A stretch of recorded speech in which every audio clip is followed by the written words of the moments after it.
I think the main fear that most people coming across it for the first time might feel is to do with worrying about what might come out. So people are really, as researchers, I think well, I don't know if we all do, but we're normally in control of our research project. We like to plan it out, we like to map it. Whereas with co-design, you have to allow for flexibility and you have to adapt. And going with the flow can be scary for people. It was scary for me first time because you don't know what's going to come out, you don't know what people are going to say, you don't know what people are going to want. There might be difficult characters, there might be conflicting opinions, and how you manage that as well. But actually, some disagreement can be helpful.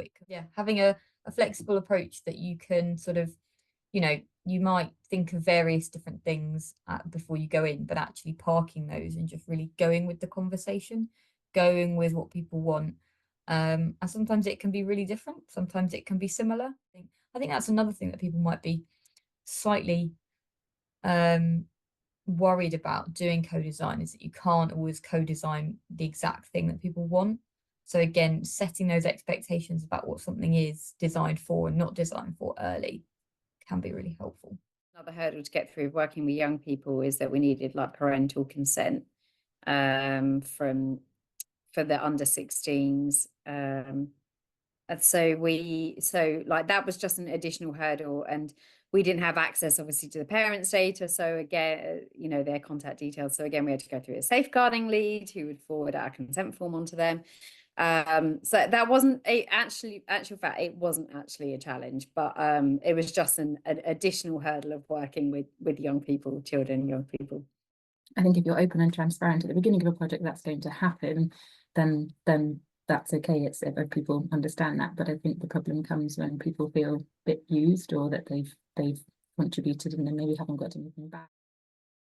There's so many different terminologies. There's co-design, participatory research approaches, co-production, and I think that they can be used quite interchangeably, but also mean quite different things. And I think it can feel quite daunting that you're not doing it right, because there's so many different definitions, and so I think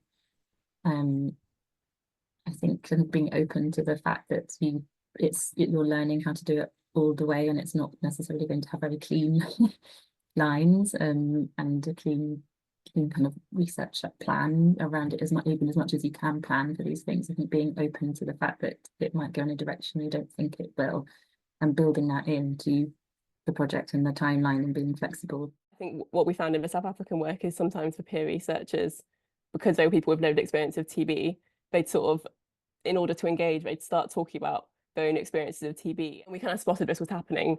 We went back and did more training with the peer researchers to kind of say, it's great that you can share your experiences, but also make sure that you raise questions initially in quite a neutral way, and so on. That sort of training can be done, but I think it's a challenge because, inevitably when it's something you've lived yourself and you care about, you want to engage on a human level and start, telling your own story as part of that, which is also one of the strengths, right? Because it's how you can build rapport is by giving a little bit of yourself. But that also comes at a cost of, perhaps guiding the way people are going to answer the questions. We'd kind of been through the co-design phase, and we'd worked with all of our stakeholders on what they thought the priorities should be for the strategy. And we write up the strategy and we send it out to people, and and some people come back and say, yeah, we love that, we think it looks great. And then you get other people come back and say, no, it's not, I think you should do this. So how do you kind of meet the needs of all of those people? That was a kind of a real barrier that we had. We've spent way more budget on the PPI element than what we originally factored in. And so I think there's always a challenge of, I suppose it's managing their expectations, managing what we can and can't do because of budget reasons and time. So I think the challenge we have is in the last 3 to 4 months, how are we going to celebrate the study and celebrate the success, but be mindful of, what next? And actually, we don't have budget. We don't have the, follow-on study at the moment. So I've been desperately trying to find money to keep the group going. That's incredibly challenged to take the group to this to this place, which has been deeply kind of important and emotional and vulnerable for them. And then just that feeling of dropping them is a big challenge for us right now.